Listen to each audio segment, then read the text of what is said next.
Hi, my name is Ashley Swanson, and this is my special education research paper presentation. Okay, so just to start off, we're going to talk about disability rights in the early years. So in the early 1800s, people with disabilities were treated as weak, meager, pitiful, abnormal, feeble-minded. Lots of bad words being thrown around there. They were forced to live in institutions or asylums and went through horrifying treatment and sterilization processes. It was considered to be merciful to segregate and purify people with disabilities, which is very unfortunate that was happening to those people. From 1815 to 1915, there was a growth in formal education for the deaf and the deaf-blind communities, as well as the invention of Braille in 1824, which was a little bit of progress in the disability rights range. I can't think of the word right now. Area.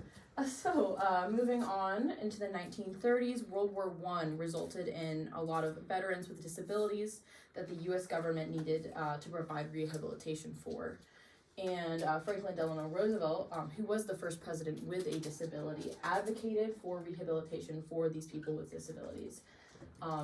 Unfortunately, he still believed that disabilities were abnormal and shameful and needed to be fixed, but him being president and having a disability, as well as advocating a little bit for people with disabilities, was somewhat of progress in this.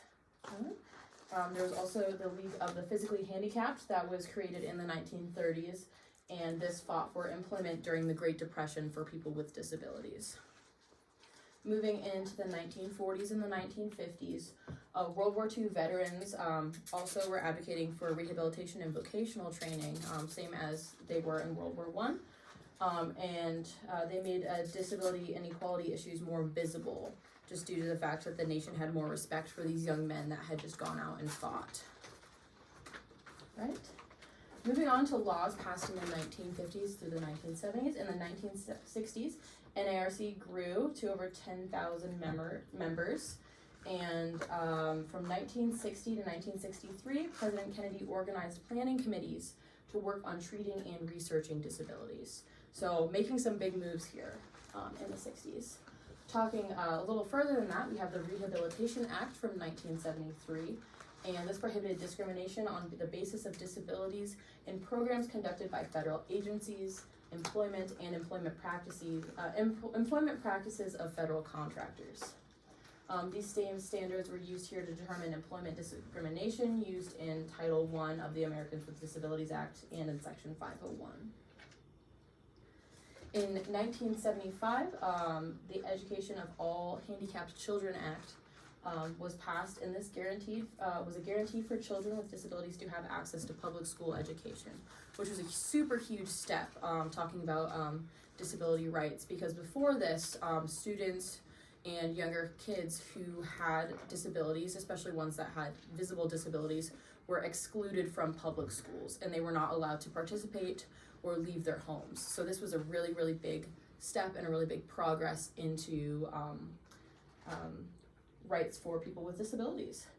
And from the start of the 1960s up through the Americans with Disabilities Act in 1990, the United States Congress passed more than 50 pieces of legislation in favor of people with disabilities. So a lot of things happened closer to the 60s and the 70s compared to what had happened in the early 1800s through the early 1900s. So how did these laws impact education for individuals with disabilities? These laws, especially those that grew out of the 1960s and 70s, as I mentioned before, were significant progress for people with disabilities, who only a few years later had been fully separated from most of society.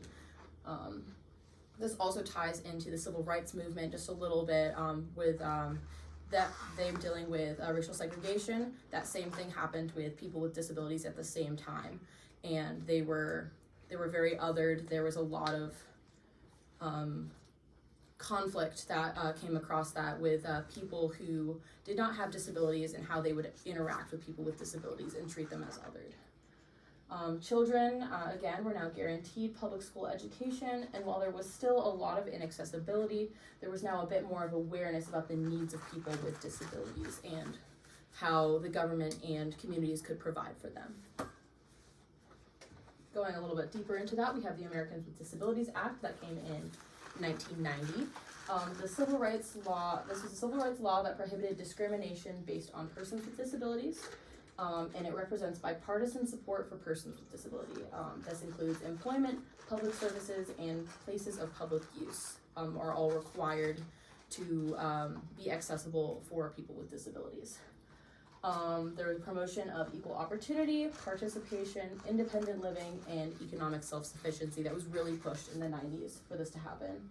And this was also amended in 2008, where people with more serious conditions and conditions that limit major life activities are now covered by the ADA, regardless of mitigating measures. And so Congress determined the original act from the 90s was too restricting and was discriminatory against a lot of people with disabilities that had much more severe disabilities compared to some of the other people with disabilities that were covered in the 90s original civil rights law. So things like the immune system, cell growth, bowel, bladder, digestive, circulatory, respiratory, endocrine, neurological, brain, and reproduction function. So people with disabilities in those aspects of the body are now also considered to be a part of this law as of 2008. A couple things that I wanted to point out from the Americans with Disabilities Act is this original clause: physical or mental disabilities in no way diminish a person's right to fully participate in all aspects of society. And this is really, really important that this was brought up as one of the very first topics in the 1990s law when it was written, because prior to this, most people with disabilities, again, were treated as othered and almost as if they were not human. Another quote from this is: in enacting the Americans with Disabilities Act of 1990, Congress intended that the act provide a clear and comprehensive national mandate for the elimination of discrimination against individuals with disabilities. And this was divided into 5 main sections, which were employment, public services by state and local government, public accommodations and services operated by private entities, telecommunication, and miscellaneous provisions. Going into the current educational rights for individuals with disabilities, we're going to ignore the end there. There were 2,890 lawsuit cases in 2019 and 3,550 lawsuit cases in 2020, with the Americans with Disabilities Act not being properly addressed by companies and organizations in the United States.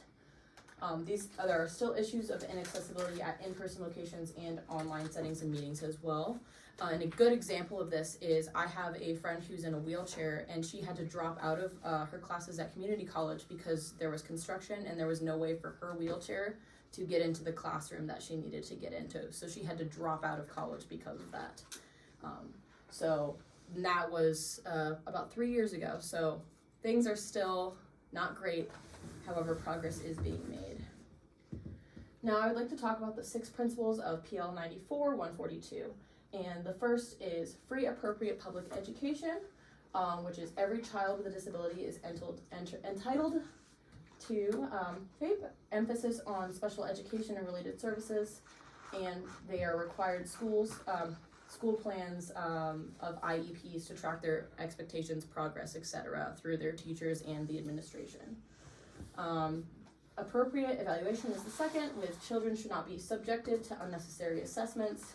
It's geared towards planning future education and instruction, and it must determine and make recommendations on child's eligibility for special education services in a timely manner. The third is individualized education plans need to help establish students their access to FAPE written document drawings on existing evaluations. The fourth being the least restrictive environment, strong emphasis on general education setting placement, and students are guaranteed the least restrictive environment, or LRE. Cut off my slides. Hold up a second. There we go. Apologies. There we go. There we go. Okay.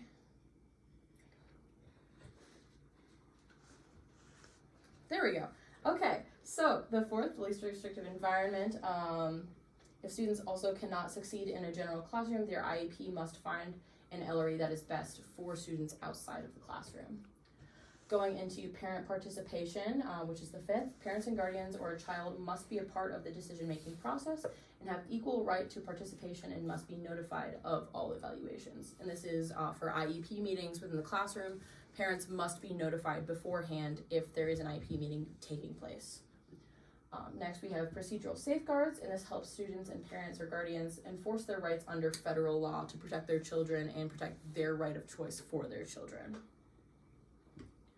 Okay, what is an intellectual disability? An ID is used to describe a person with certain limitations in cognitive functioning and other skills such as communication and self-care. Prevalence rates among the broader population of students with disabilities are 6.5 million people in the United States have some degree of an intellectual disability, and 1 to 3% of the global population has an intellectual disability. It is also more common in low-income countries. Okay, a couple of types of disabilities that fall under this category are autism, Fragile X syndrome, Down syndrome, Apert syndrome, Williams syndrome, fetal alcohol syndrome, Prader-Willi syndrome, and cerebral palsy. Okay, causes of this disability can be injury, disease, problems with the brain, genetic problems, pregnancy and birth complications, or exposure to toxicity in the environment. And common characteristics are below grade level in reading and learning basic math skills, deficits in memory, especially short-term memory, slower learning rates, difficulty with generalization and sequences, and limitation in self-care skills such as eating and dressing themselves. An influence of performance in the classroom, they have difficulty paying attention to lessons, which can make students fall behind their peers.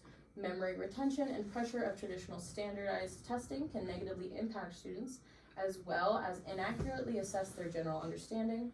Difficulty with friendships and building classroom relationships can cause inappropriate behaviors, poor language, and isolation.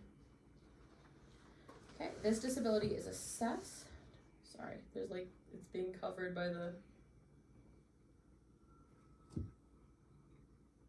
thing. Sorry, Dr. Taylor, technical difficulties. There we go. Okay. Intellectual disabilities are often assessed through their intelligence quotient or an IQ test. And behavioral assessment will also be made based on how children interact with others, their coping skills, and how they care for themselves and others. Some genetic conditions can also be identified through blood tests, ultrasound, and other screenings.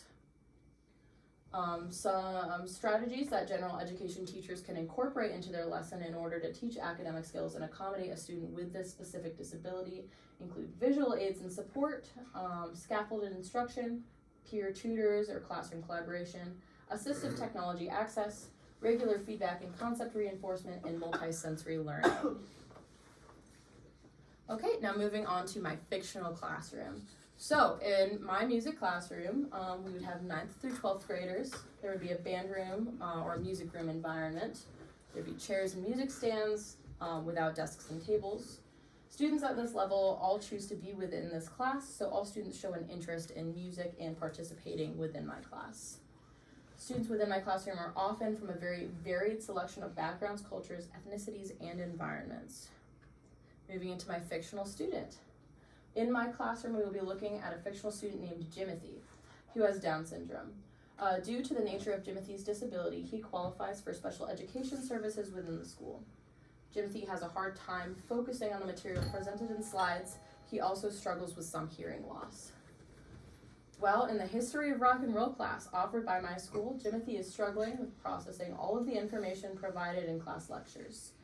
One of the lessons from this class requires an information scavenger hunt that requires students to search for images, discography material, and additional facts about specific artists. Jimothy has not been paying attention to the slides very well because the information was overwhelming to him and he could not hear the lecture very easily. What are accommodations? So the adjustments made to instruction, assessment, or the environment to provide equal access to student learning. It also allows students to be able to fully participate in the lesson and class unit.